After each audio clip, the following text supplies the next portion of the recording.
കഴിഞ്ഞ വീഡിയോയിൽ എന്താണ് എഞ്ചിൻ ഡീകാർബണൈസിംഗ് എന്നും എഞ്ചിന്റെ ഏതൊക്കെ ഭാഗങ്ങളിലാണ് കാർബൺ ഡെപ്പോസിറ്റ്സ് ഉണ്ടാകുന്നതെന്നും ഡിസ്കസ് ചെയ്തു. ഇങ്ങനെ ഉണ്ടാകുന്ന കാർബൺ ഡെപ്പോസിറ്റ്സിനെ എങ്ങനെ ക്ലീൻ ചെയ്യാമെന്ന് നോക്കാം. ഒന്ന്, നമുക്ക് എഞ്ചിൻ അഴിച്ച് ചെയ്യാൻ പറ്റും. രണ്ട്, എഞ്ചിൻ അഴിക്കാതെയും ചെയ്യാം. എഞ്ചിൻ അഴിച്ച് ചെയ്യുന്നതിന്റെ മെറിറ്റ്സ് ആൻഡ് ഡീമെറിറ്റ്സ് നോക്കാം.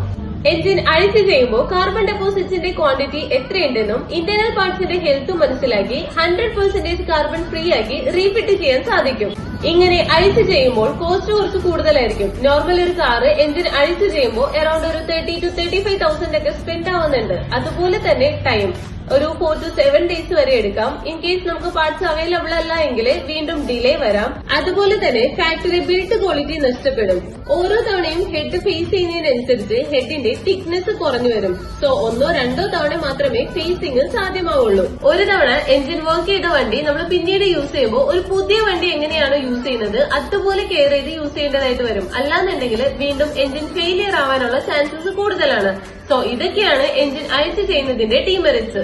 നമുക്കിവിടെ ഡീകാർബണൈസിംഗ് ഗാരേജിലെ എഞ്ചിൻ അഴിച്ചും എഞ്ചിൻ അഴിക്കാതെയും ചെയ്യാനുള്ള ഫെസിലിറ്റീസ് അവൈലബിൾ ആണ്. ഇൻ കേസ് വണ്ടിയുടെ കണ്ടീഷൻ ചെക്ക് ചെയ്തിട്ട് അഴിച്ച് ചെയ്യേണ്ടതാണെങ്കിൽ അഴിച്ച് തന്നെ ചെയ്യണം. അടുത്തൊരു വീഡിയോയിൽ എഞ്ചിൻ അഴിക്കാതെ ചെയ്യുന്നതിനെ പറ്റി ഡീറ്റെയിൽ ആയിട്ട് ഡിസ്കസ് ചെയ്യാം. നിങ്ങളുടെ ഡൗട്ട്സ് ക്ലിയർ ചെയ്യാനും സർവീസ് ബുക്ക് ചെയ്യാനും സ്ക്രീനിൽ കാണുന്ന നമ്പറിൽ കോൺടാക്ട് ചെയ്യാൻ മറക്കണ്ട. 50cc ബൈക്ക് മുതൽ 15,000cc വരെയുള്ള എല്ലാ വാഹനങ്ങളുടെയും എഞ്ചിൻ ഡീകാർബണൈസിംഗ് സർവീസ് നമുക്കിവിടെ അവൈലബിൾ ആണ്. Until the next video, stay tuned and do follow. Bye bye.